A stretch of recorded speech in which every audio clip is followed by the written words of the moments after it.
nós voltamos com o nosso Vida e Saúde de hoje. Ansiedade e depressão é o nosso tema.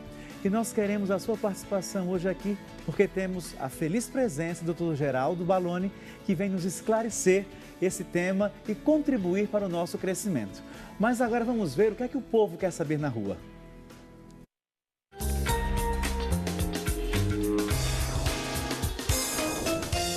Meu nome é Adriana Valéria, né? Eu tive 2 perdas, que eu sou normalmente eu já sou ansiosa e eu gostaria de saber se a ansiedade ela pode gerar uma depressão. Olha aí. É uma pergunta boa. Uma boa pergunta. Boa pergunta. E Ansiedade muito comum. pode sim, padre. Não uma ansiedade momentânea. Por exemplo, teve um acidente doméstico, fiquei ansioso. Ou um acidente mais sério, fiquei ansioso. A ansiedade que pode gerar uma depressão ou acabar numa depressão é aquela ansiedade cotidiana por um tempo longo. Então, essa senhora que falou aí, perguntou muito bem, com 2 perdas, pode ser que ela tenha ficado muito ansiosa durante um período longo. E esses períodos longos de ansiedade levam a um quadro que é leigo, mas tem um conceito muito verdadeiro, que se chama esgotamento. O esgotamento é quando esgota a capacidade da pessoa se adaptar ao cotidiano, e isso pode levar à depressão.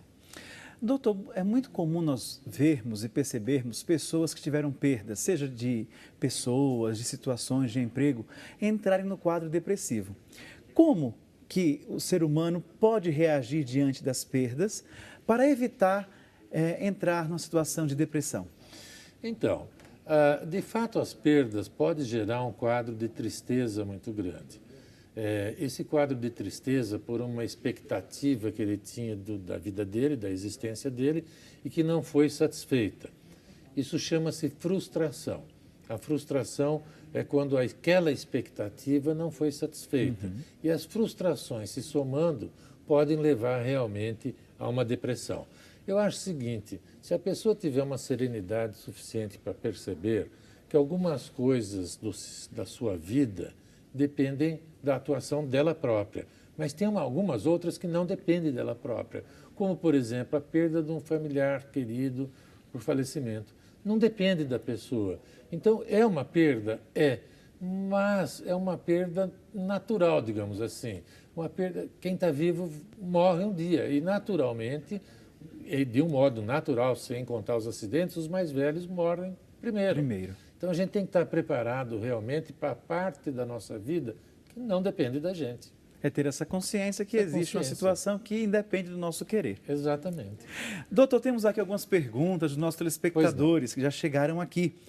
A Magnólia Siqueira de Salto, Chá de São Paulo, ela diz assim: a partir de quando começa o tratamento para a depressão e em quanto tempo nós podemos perceber a melhora? Dona Magnólia, muito bem. Vou responder para a senhora.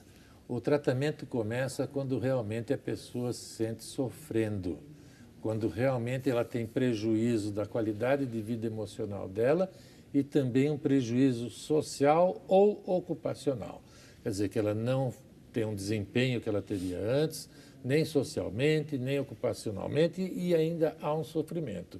Pode ser iniciado um tratamento com o diagnóstico da depressão. Agora, veja bem, o tratamento medicamentoso não é rápido, ele é demorado. Isso é um problema na psiquiatria, porque às vezes a pessoa desiste do tratamento porque não aferiu ainda o benefício necessário.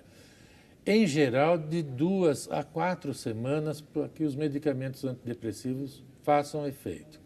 Antes disso, nem adianta tentar mudar o antidepressivo ou desistir do tratamento, porque é demorado realmente. É um processo lento, né? É um processo muito lento. Então vamos ver mais o que é que o povo quer saber na rua.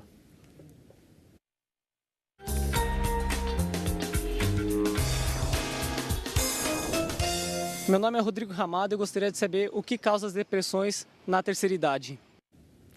Ninguém está livre, jovens e adultos também têm depressão. No caso da terceira idade, a maioria é realmente por uma questão existencial. Uma questão existencial significa que alguma coisa da vida que não está satisfazendo aquela pessoa idosa. Veja, mas mesmo assim é uma questão individual. pessoal. A depressão se aproveita das pessoas vulneráveis à depressão, predispostas à depressão. Tem uma frase muito importante que o médico que me ensinou psiquiatria falava. Eu vou falar para os espectadores gravarem bem essa frase. É assim, ó: envelhece-se como se viveu. Quem viveu bem, envelhece bem. Quem viveu complicadamente, envelhece complicadamente. Às vezes a pessoa já teve uma vida atribulada, queixosa, insatisfeita, uma pessoa insegura, uma pessoa que tinha uma existência atribulada, complicada. Essa pessoa vai ter um envelhecimento pior. Então, se ele não se adaptava bem na vida quando tudo lhe sorria, a juventude, a idade produtiva, imagine na terceira idade ou na senilidade, onde todo dia você vai ter uma dor, seguramente. Então tem que se preparar para envelhecer. Tem que se preparar para envelhecer. Doutor, e ao encontro dessa pergunta, vem aqui uma telespectadora que nos mandou um e-mail, Leonel Silva. Ele não fala de onde é. Ele diz o seguinte: ansiedade e depressão pode levar a outras enfermidades? Puxa, o Leonel fez uma pergunta que eu nem lembraria de citar aqui e é muito importante. Sim, existem as doenças que a gente chama de doenças psicossomáticas.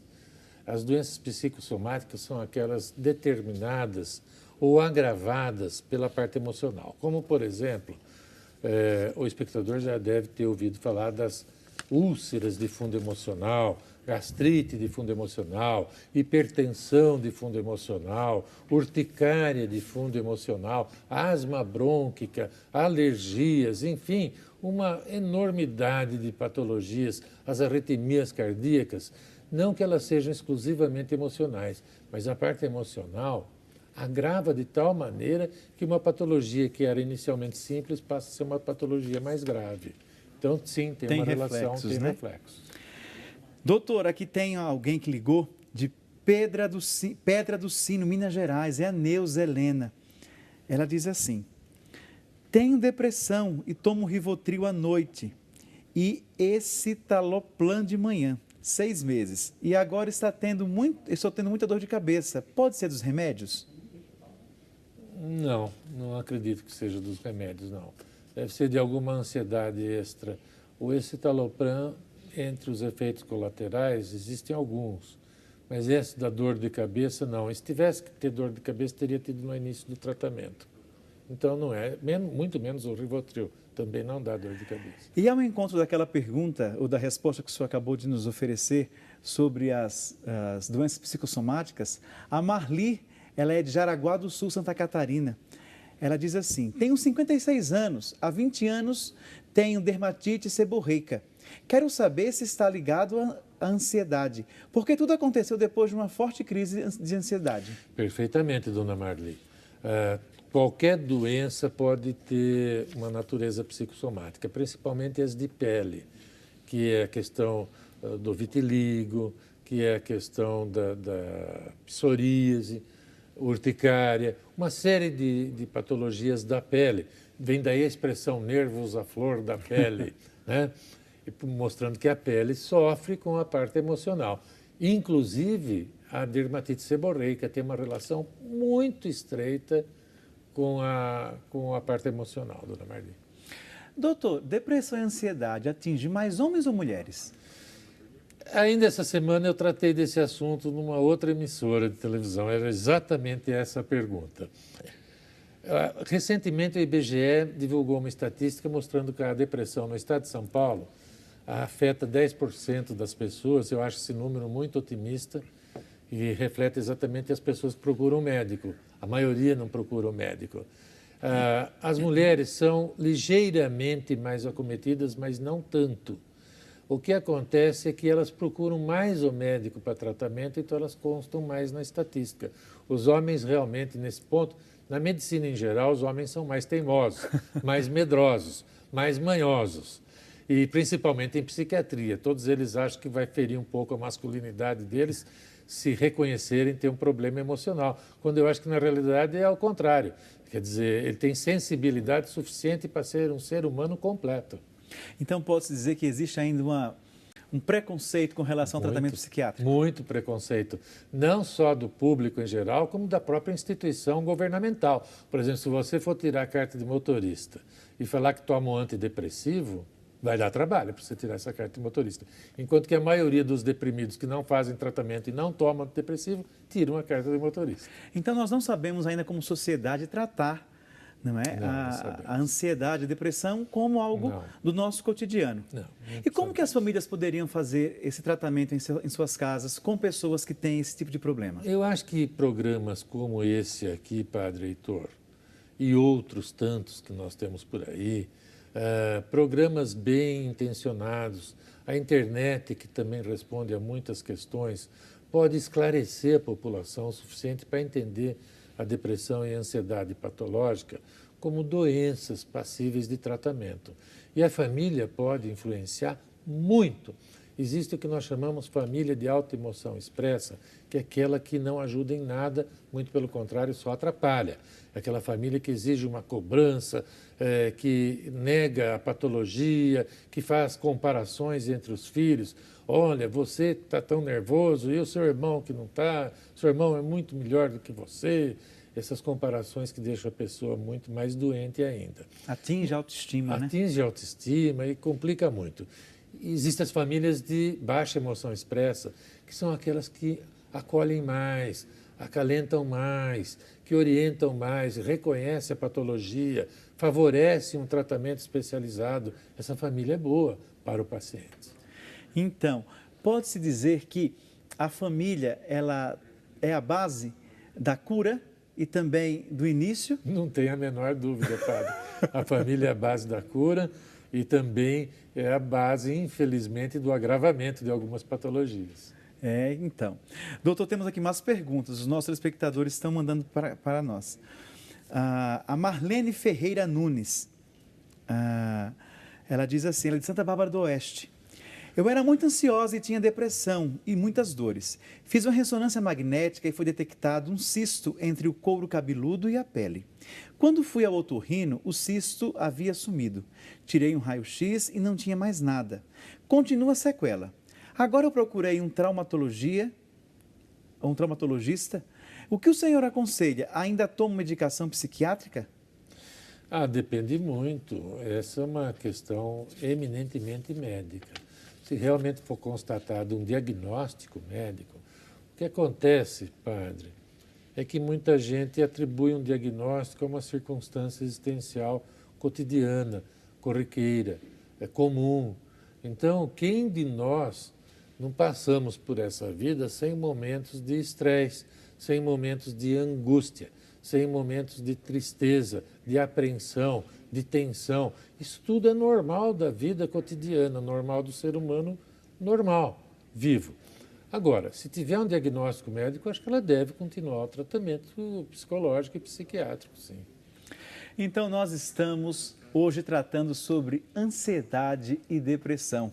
E quem é o nosso convidado de hoje, quem está no nosso consultório, é o Dr. Geraldo Balloni. Nós vamos para um breve intervalo, não sai daí. E eu quero a sua participação. A gente volta daqui a instantes.